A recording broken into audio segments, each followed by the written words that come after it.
Hey everyone! So it's the new year and I thought I would catch you up on what my favorite books of 2017 were. So let me just grab one. This is what happens when you decide to film a video halfway through moving. All my books are in boxes. The Star Wars Lego looks nice though, don't you think? That's a nice touch. Yeah? Yeah. In no particular order, let's get down to business. More Happy Than Not by Adam Silvera. So I've only read 2 of Adam Silvera's 3 books and I've loved them and I want the next one. But More Happy Than Not made me just cry, just endlessly. Silvera is one of those authors who sustains himself on the tears of his readers. But it's a beautiful pain to be in. So if you're looking for romance that just like tugs at your heart and then like knocks you down and kicks you, he's a great person to go to. If you are intending to read More Happy Than Not, just a heads up that has been criticized for some depictions of mental illness, so you might want to be aware of that before going into it. An Ember in the Ashes by Sabaa Tahir. Fuck, I love this duology, and the 3rd one comes out this year and I'm so excited.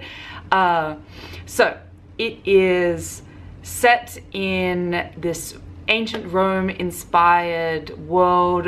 You've got the imperialistic Roman army just taking over and enforcing its will on all these different people, and you have a young soldier who wants to get out and a young girl from the community that's being oppressed who wants to stop it. And it's just so good, so good. If you're looking for some fantasy that's a little on the darker side, it's perfect, go for it. 3 Dark Crowns by Kendare Blake. This is a slow-moving castle politics intrigue novel, and I am all about it. I love this kind of stuff. Now, it's not going to be for everyone because nothing happens for 3/4 of the book, but that was my favorite part. I'm weird, I know, but if you like castle politics, if you like intrigue, this is a good one for you. It has 3 twins that are born, and one of them is going to be able to be queen. They've been raised separately, and when it comes time to it, they have a year of ascension, and one of them is meant to kill the others and become queen. So cool. It's the Thunderdome of politics. When Dimple Met Rishi by Zendaya Menon. I fucking love this book. It was so cute and so just sweet and adorable, and I loved it. So it follows Dimple, who has just been accepted into this early think tank summer course for the university she wants to go to. She's determined to go to it and win the grand prize, which is a meeting with her icon in the tech world. And she is so surprised when her parents let her go. Little does she know that the boy who her family has made a little bit of an arrangement with his family, and he goes off to meet who he believes will be his future wife. Shenanigans ensue. If you're looking for just a cute, sweet contemporary read, strongly recommend it. The Star-Touched Queen by Roshani Chusky. I'm not normally a fan for overly detailed descriptions in fantasy worlds. I'm not a fan of Tolkien. I don't like, and this leaf on this twig on this branch. But the descriptions and flowery language in The Star-Touched Queen felt rich, it felt lyrical. I loved it. It really did feel like reading almost poetry. And this is someone who doesn't read a lot of poetry, but I loved it. It's a paranormal romance type deal, and the world is just amazing. When I see it, I imagine the same kind of like beautiful imagery you might see in a Miyazaki film.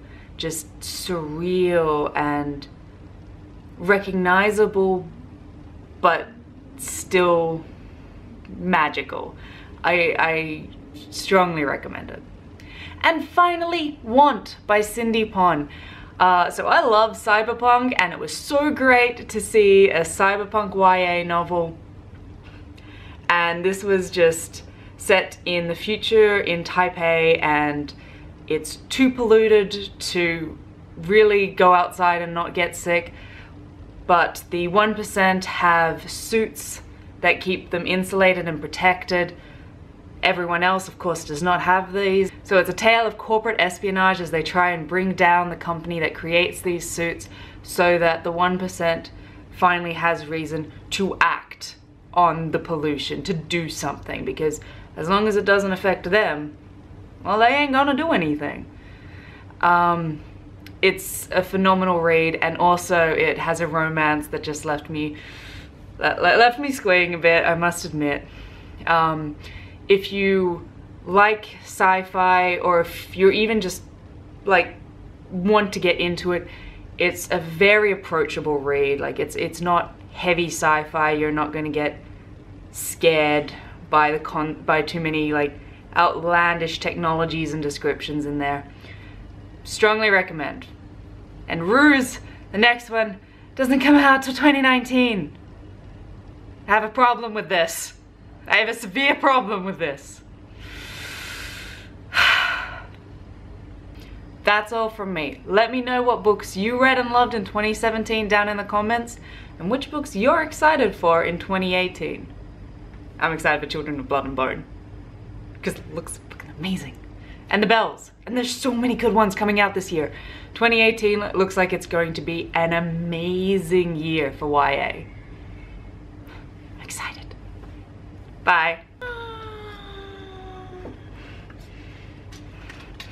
What do you do when you and your partner both have like disposable income and no impulse control?